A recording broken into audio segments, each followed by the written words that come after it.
Yeah, hello again, back in the shed for a quick update. First things first, I just want to correct a couple of things I said in the last video. When you're doing this engine configuration for an odd fire engine or for any four-stroke, one thing I said was all that when I put it on Google AI, the last if you can see it there, that last number there came out as like 800 or something, and that's wrong. Google AI was wrong. It can't be more than 720 because that's the 4 cycles of your four-stroke. You know, you suck, squeeze, bang, blow. That happens over 720 degrees, so 2 times 360. I've got a bloke in the UK who's got an aftermarket ECU on the Cerbera who's going to have a look at his file, but he doesn't. His car doesn't stay where he lives, and he's got a life, so he's going to get back to me when he can and have a look what it is on his ECU. And also had a fellow on one of the forums, thank you Mr. All-Wheel Drive Moke, he sat down with a pen and paper and worked it all out, and he's given me some numbers. That's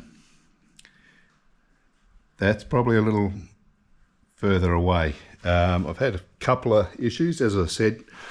The one thing I sort of dreaded about this project was interacting with TVR Electrics, and I wasn't wrong. There was a bit of foreshadowing there. So what have we got? Well,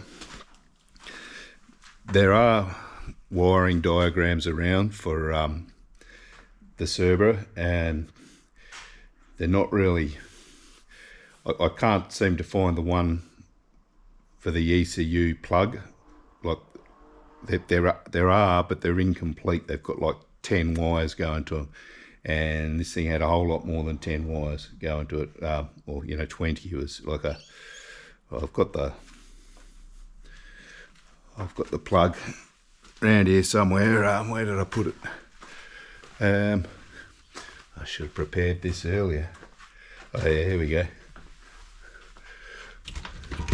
So that's, yeah. But I don't know. Maybe I'm just looking in the wrong place or whatever. But part of the issue is, if you have a look in here, super comfortable spot to work. So this here, these wires, it says to engine. This comes from the body, right? So this is up from under the dash. The engine loom is gone. So these wires went to the engine, and these wires went to the ECU. And if you look, I've got, how many white wires? 1, 2, like, get the camera in the right spot. I don't know if there's meant to be, if they ran out of coloured wire on this day. See, I found that. That's a switch 12 volt. That's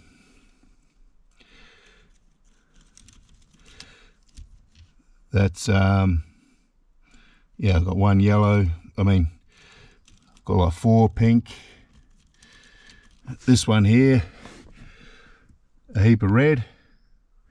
Now I suspected this slightly fatter one might be the starter, and that's right. So I've got a starter, I've got a switch 12 volt, and there is, maybe some of you can tell me, one of these ones, see, I was just sort of I've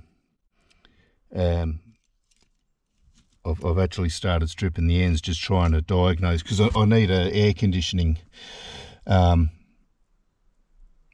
an air conditioning on or off, and I haven't found that yet. An alternator excite wire, but I did find one of these. I never marked it at the time because I didn't think it was any use to it, but one of them is like a switched 5.5 volt, so I'm wondering if that's, maybe that's the alternator wire going through a through its little bulb. I don't know, or maybe that's the sensor 5.5 volt, although I thought that came from the ECU. But anyway, yeah, what have we got here? A wiper switch unit. Yeah, this, once I disconnected all of this, because this just sits down, it's sort of Velcro to the carpet. And after I disconnected all this from the ECU, I put the ignition on to try and start finding what's coming from where, and the windscreen wipers came on. Yeah, stand up. Yeah, the windscreen wipers came on. I thought, all right, I'll try and turn them off, and hit the button and wouldn't turn off. I thought, all right, that's weird. And they stopped. I thought, all right, well, can I turn them back on again? And hit the button, nothing happened. And then the wiper control unit like let out all the smoke. So I had to quickly turn the ignition off, run around the front of the car, turn off my battery isolator. So this is a bit of a mystery to me. Maybe some of you TVR people can explain, like, how could disconnecting wires cause that to fail? I got a feeling it was, I'd like to think it was on its last legs anyway, and what I've done when I sort of pulled it off from the Velcro, I dislodged whatever last bit of crappy 90s electrics was holding it together, and that it's just chosen that moment to fail. Maybe. Yeah, so there you go. I've also got to find a fuel pump wire, although I can't do that at the moment because I'm still waiting on some fuel fittings. Like here in Western Australia, it's so hard just to get the fittings on. I need a fitting to attach my pressure and temperature gauge into, like a T-piece. I can get them in this sort of crappy brass style, but I don't really want to do that.